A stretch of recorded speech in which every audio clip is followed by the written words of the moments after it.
எல்லாருடைய வாழ்க்கையிலயுமே ஒரு முக்கியமான நிகழ்வு, நம்மளால மறக்கவே முடியாது அப்படின்னு நினைக்கக்கூடிய சந்தோஷமான அல்லது சோகமான நிறைய நிகழ்வுகள் நடந்திருக்கும்.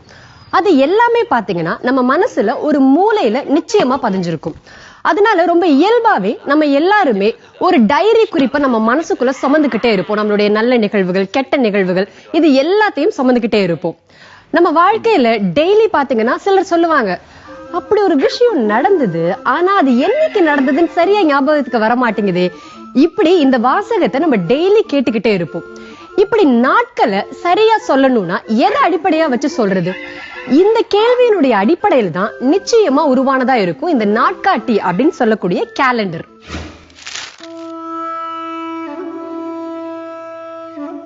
ஆரம்ப காலத்துல உலகத்துல வெவ்வேறு பகுதியில வாழக்கூடிய மக்கள் அவங்களுடைய மதம், அது மட்டும் இல்லாம அவங்க பின்பற்றின அவங்களுடைய கலாச்சாரத்தினுடைய அடிப்படையில அவங்களுக்கான நாட்காட்டியை உருவாக்கி இருக்காங்க. அப்படி உருவானதுதான் சுமேரியன் நாள்காட்டி, மாயா நாள்காட்டி, கிரேக்க நாள்காட்டி, ரொமானியர்கள் பயன்படுத்தக்கூடிய ரொமானிய நாள்காட்டி, இந்து நாள்காட்டி, இஸ்லாமியர் நாள்காட்டின்னு பலவிதமான நாள்காட்டிகள் உருவாச்சு. சுமேரியன் நாள்காட்டி அப்படின்னு சொன்னா இத நவீன 60ற்குரிய முறையின் பிறப்பிடமா சொல்லலாம். அதாவது நாட்களை 1, 2, 3, 4, 5, 6, 10, 12, 15, 20, 30, 60ன்னு 60 அடிப்படையா வச்சு எண்ணப்படுற முறை. விரல்கள்ல உள்ள கோடுகளை வச்சு எண்ணும் ரொம்ப எளிமையான கூட்டல் முறை வழக்கத்துல இருந்ததால நாட்களை 60ன் அடிப்படையில பிரிச்சு கணக்கிட்டு இருக்காங்க. அதே மாதிரி மாயா நாள்காட்டி அப்படின்னு சொன்னா பண்டைய மாயா நாகரிகத்துல 2 தனித்தனி ஆண்டுகள் இருந்திருக்கு. அதாவது 260 நாட்கள் கொண்ட புனித வட்ட ஆண்டு ஒன்னும், அதே மாதிரி 365 நாட்கள் கொண்ட தெளிவில்லாத ஆண்டு அப்படின்னு 2 ஆண்டுகள் அவங்களுடைய வழக்கத்துல இருந்திருக்கு. அதன் அடிப்படையில நாட்காட்டி உருவாக்கி இருக்காங்க. கிரேக்க நாள்காட்டி அது என்ன அப்படின்னு பாத்தீங்கன்னா, பாரம்பரிய கிரேக்க கலாச்சாரத்துல இடையில இணைக்கப்பட்ட மாதம் ஒவ்வொரு ஆண்டும் சேர்க்கப்பட்டிருக்கு. பண்டைய ஏத்தென்ஸ்ல 364 நாட்கள் நீடித்த நிலவு நாள்காட்டியை கூட பயன்படுத்தி இருக்காங்க. ரோமர்கள் 2 வெவ்வேறு ஆண்டு நீளங்களை பயன்படுத்தி இருக்காங்க.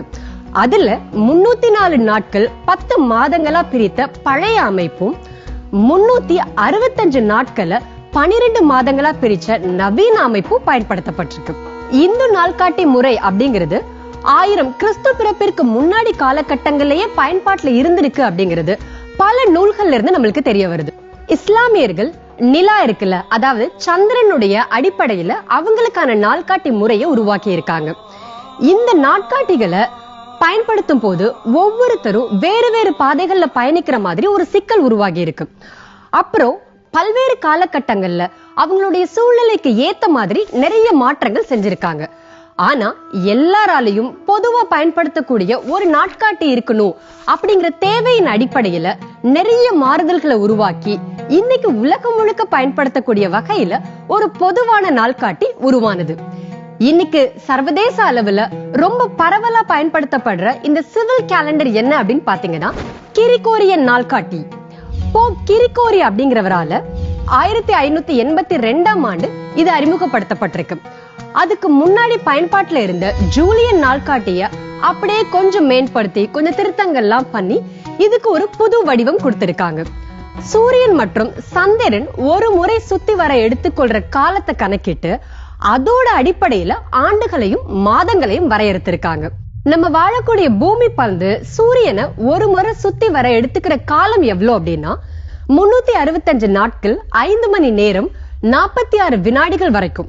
அப்படி இல்ல அப்படின்னா இத 365.242199 நாட்கள் அப்படின்னு கூட எடுத்துக்கலாம்.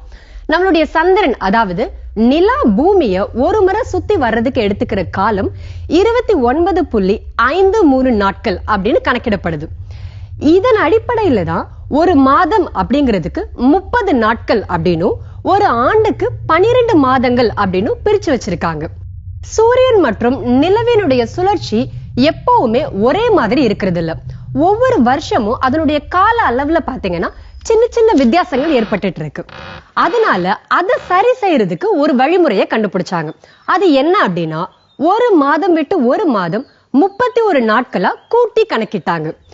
சூரியனுடைய சுழற்சியை பொறுத்து 4 ஆண்டுகளுக்கு ஒரு முறை இந்த பிப்ரவரி மாசத்துல ஒரு நாள் சேர்க்கப்பட்டது. அது லீப் ஆண்டு அப்படின்னு அழைக்கப்பட்டது.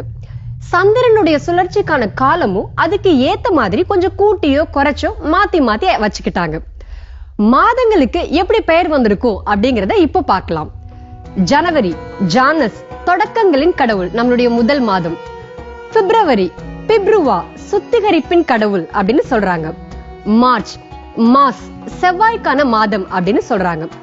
ஏப்ரல், ஆப்ரோடைட், கிரேக்க காதல் தெய்வம் அப்படின்னு அழைக்கிறாங்க. மே என்னன்னு பாத்தீங்கன்னா மையா, வசந்தத்தின் தெய்வம் அப்படின்னு சொல்றாங்க. இந்த ஜூன் மாசம் ஜூனோ, கடவுள்களின் ராணி அப்படின்னு அழைக்கப்படுது. அதே மாதிரி செப்டம்பர் 7ஆம் மாதம், அக்டோபர் 8ஆம் மாதம், நவம்பர் 9ஆம் மாதம், டிசம்பர் 10ஆம் மாதம் அப்படின்னு சொல்லப்படுது.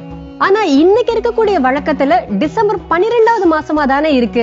எப்படி இது 10வது மாசம் அப்படின்னு யோசிக்கிறீங்களா? அதுக்கு ஒரு கதை இருக்கு.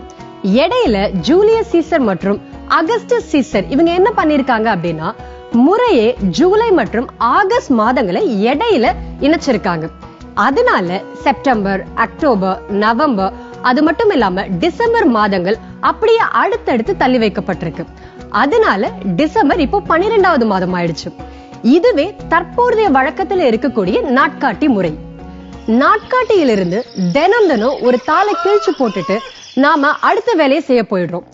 என்னடா இது, நம்ம வாழ்க்கையில ஒவ்வொரு நாள் கழியுதுன்னு நமக்கு எப்போதுமே தோன்றதில்லை. அப்படி இல்லாம இனி ஒவ்வொரு நாளையும் முடிஞ்ச வரைக்கும் பயனுள்ளதா ஆக்க முயற்சி செய்வோம்.